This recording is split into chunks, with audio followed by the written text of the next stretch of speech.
que é o fato da China se manifestar e se colocar para conversar com o governo ucraniano sem milindrar os russos, né? Mas se colocando à disposição para tentar evitar, porque se essa guerra se alastrar mesmo pela Europa, acho que não vai fazer, ninguém vai tirar vantagem disso, né, Horta? A não ser os fabricantes de armas. Mas enfim, eu passo para você comentar essa questão.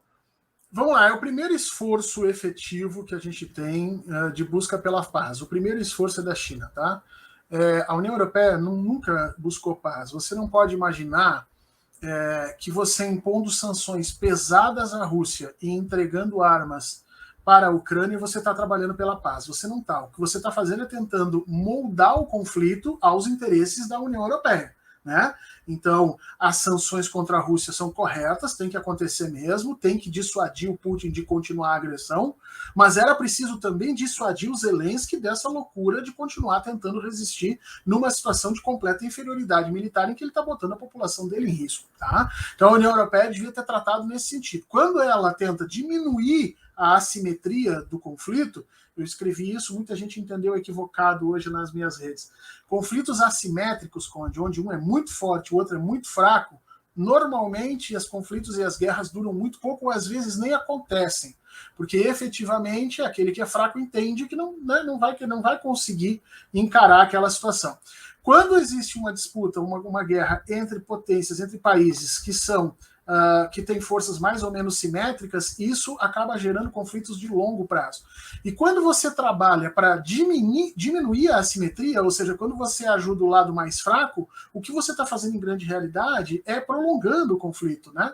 É fazendo parecer que aquele lado mais fraco vai ter condições de reagir, e aí você faz sangrar todo esse grupo de países. Então, o que a União Europeia fez até agora é isso. Ela está tentando fazer a Rússia sangrar. E isso não é obter paz. Isso é tentar usar a Ucrânia e a estrutura de guerra para atingir os objetivos políticos da União Europeia. E isso o Putin não vai aceitar. Se ele perceber que isso está sendo jogado, ele vai aumentar a pressão e a violência sobre a Ucrânia para fazer a Ucrânia se render rapidamente e acabar com esse tormento todo.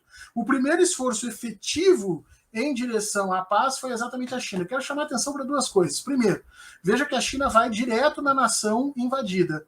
Né? Ela com certeza afirmou, ela com certeza avisou o Putin que ela ia fazer isso, mas ela foi direto na Ucrânia e ela diz claramente: estamos nos colocando toda a nossa estrutura à disposição para uma saída diplomática. Então a China entrou no processo tentando reverter exatamente o que a União Europeia estava fazendo. Enquanto a União Europeia estava jogando álcool na fogueira, mandando armas para os ucranianos continuarem morrendo e fazendo os russos perder gente também, obviamente, os chineses chegaram lá e disseram: olha, vocês querem a nossa ajuda?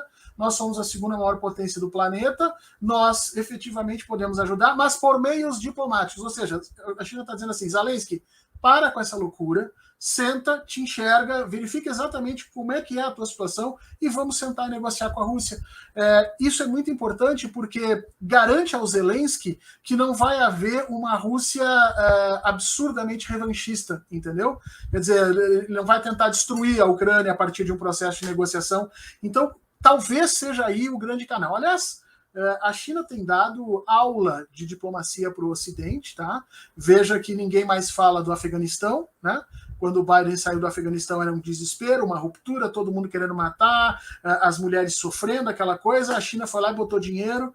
A China, desculpa te interromper, mas a China que acalmou o Afeganistão, não tem uma história assim? Exato, ela chegou lá, botou dinheiro, sentou para negociar com os caras, fez acordos de transferência de tecnologia e aos poucos ela está transformando aquela sociedade, ou seja, coisas que eram antes normais, ela vai mudando.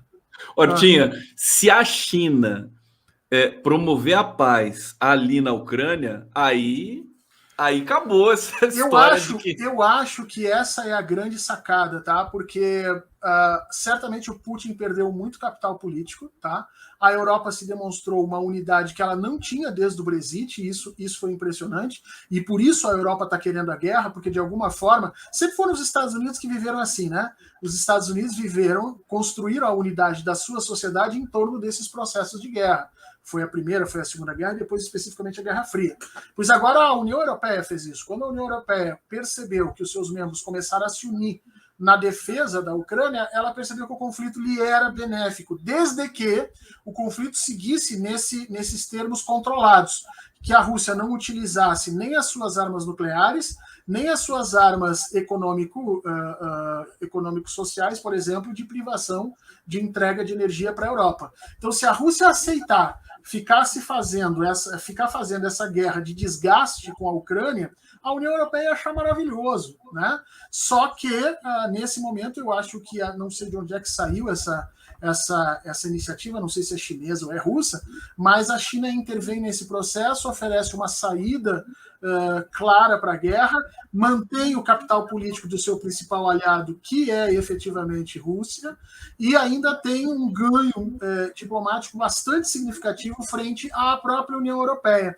É como se a China entrasse no negócio, desse um tapa de luva de pelica e dissesse assim, vocês não conseguem resolver a bronca aqui no quintal de vocês, deixa que os adultos resolvem. Eu espero, como todas as pessoas de bom coração e que prezam a vida e a paz no mundo, que a China consiga efetivamente bloquear esse confronto, essa escalada, e que traga um pouco de tranquilidade para aquela região, para que eles possam negociar. Eu estou torcendo para a China agora. Viva a China! Viva a China!